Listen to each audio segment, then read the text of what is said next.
O preço do minério de ferro está estacionado já tem um tempo. Apesar disso, a ação da Vale, que tem o minério de ferro como principal produto, está bombando. Já negocia a próxima de R$ 90, uma alta de quase 23% só no começo desse ano. O que explica isso é o fluxo. O dinheiro estrangeiro voltou para o Brasil e quando o gringo entra, ele não compra small caps, ele compra liquidez, naturalmente comprando então os papéis das grandes empresas locais. A Vale, consequentemente, virou o veículo obrigatório desse movimento para o investidor de fora do Brasil. Mas vai com calma, tá? Se posicionar agora, sem entender o que aconteceu com a Vale nos últimos anos, é perigoso. Para entender se essa alta se sustenta, eu analisei inúmeros relatórios de mercado, desde 2019, aquela época de Brumadinho, até essa semana. Nós vamos reconstruir essa história guiados por uma única regra: notícia faz preço, mas custo faz valor. Essa é a história de como a Vale saiu de uma armadilha de valor para se tornar um ativo de fluxo.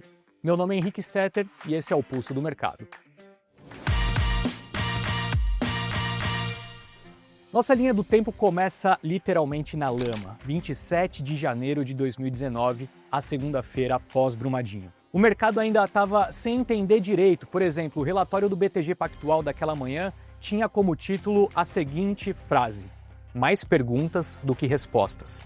A ação estava derretendo e o BTG trouxe o clássico conselho de mercado: não tente pegar a faca caindo. Até aquele momento, a Vale era vista como um porto seguro de dividendos, com retorno projetado de 10%, mas viu essa narrativa virar pó. A empresa passou os 12 meses seguintes tentando apenas sobreviver à crise de reputação e estancar a sangria. Avançamos na linha do tempo para março de 2020, com a pandemia da Covid-19 atingindo em cheio os mercados de ações pelo mundo. O medo naturalmente derrubou a ação da Vale para inacreditáveis R$ 37,64, ou $8 a ação negociada lá nos Estados Unidos. E foi exatamente nesse cenário de terra arrasada, com a empresa ainda machucada por Brumadinho e agora no epicentro do pânico global, que surgiu a aposta da década. Aqui, o Goldman Sachs foi na contramão de todo mundo. Eles lançaram um relatório com upgrade, uma recomendação para compra com uma tese puramente matemática. A $8, o mercado está precificando que o minério negociaria a $65 para sempre, um valor extremamente baixo, o que era improvável. Eles viram o óbvio que o medo escondia. A China, aos poucos, estava religando as máquinas antes de todo mundo. Quem teve a frieza de comprar ali, no auge do medo, pegou o início da maior alta da história recente. E o mercado, iludido com esse movimento inicial, achou que o superciclo seria eterno. Mas foi nesse momento que o investidor médio se perdeu.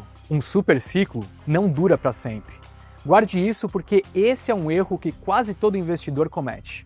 A partir de 2022, a inflação global de diesel e combustível marítimo explodiu e, naturalmente, a Vale sentiu o golpe. Em abril daquele ano, a XP soltou o primeiro alerta. O custo C1 tinha disparado. O C1 é a métrica sagrada da mineração. É quanto custa para tirar o minério da mina, colocar no trem e entregar no porto. Historicamente, a Vale operava com esse custo na casa de $14. De repente, ele saltou para quase 19. A empresa perdeu a mão da eficiência, mas a diretoria olhou para o preço de tela e disse: o mercado está exagerando. Já que eles não conseguiam entregar mais minério, decidiram entregar dinheiro. Anunciaram a recompra de 10% das próprias ações para tentar segurar o valor do papel. Mas engenharia financeira não resolve problema operacional.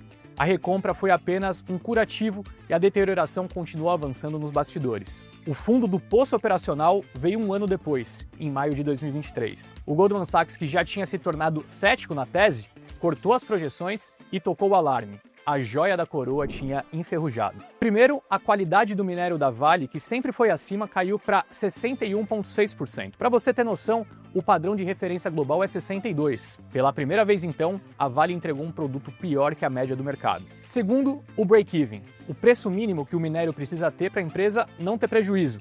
Historicamente, a Vale empatava o jogo com o minério na casa dos $35 a $40. Em 2023, esse custo de segurança explodiu. O mínimo para não ter prejuízo chegou a $62 a tonelada. A ineficiência operacional colidiu com o caos institucional em março de 2024. Foi um momento de capitulação máxima. O BTG, que segurou a sua recomendação de compra por anos, não aguentou e rebaixou a ação para neutro. O relatório fazia uma espécie de meia-culpa por acreditar na tese por muito tempo e dizia que a Vale tinha de fato se tornado uma armadilha de valor. Por que armadilha?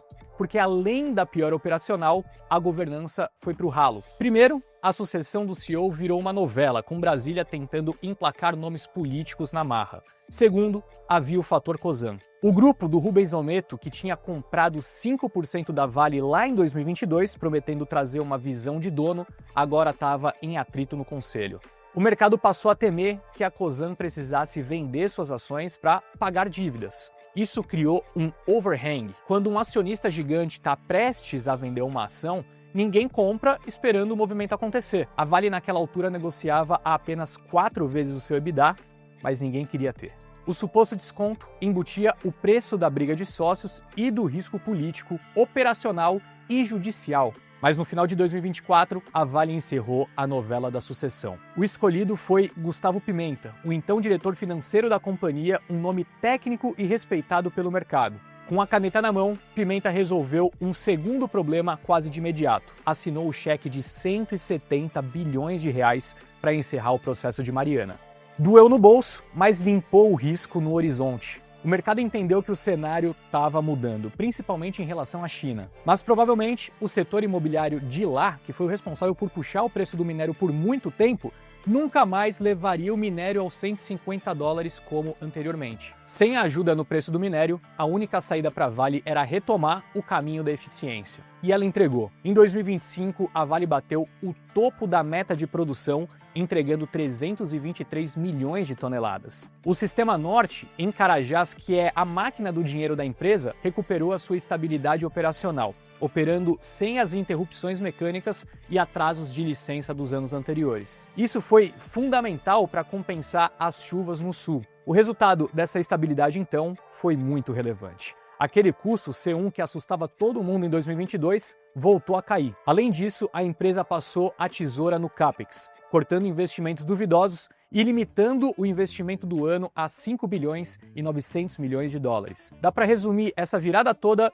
com o título do relatório que o BTG lançou em dezembro. Abre aspas, a Vale ficou uma história chata e isso é ótimo. De agosto de 2025 até hoje, fevereiro de 2026, a ação disparou incríveis 65%. E aqui entra um ponto-chave. Vamos voltar a falar sobre a questão do fluxo estrangeiro, que é importantíssimo nessa história. O gringo se expõe ao nosso mercado, principalmente através de ETFs que replicam a bolsa brasileira. Logo, a cada nova demanda lá fora, as empresas mais representativas do índice, como a Vale, recebem uma ordem de compra automática. O estrangeiro não está apenas comprando a alta do minério, até porque ela nem está acontecendo. Ele está migrando o dinheiro dele para fora dos Estados Unidos, aumentando a posição em emergentes, o que como consequência leva a uma maior demanda por bolsa brasileira e resulta na aquisição de uma das ações mais líquidas da bolsa.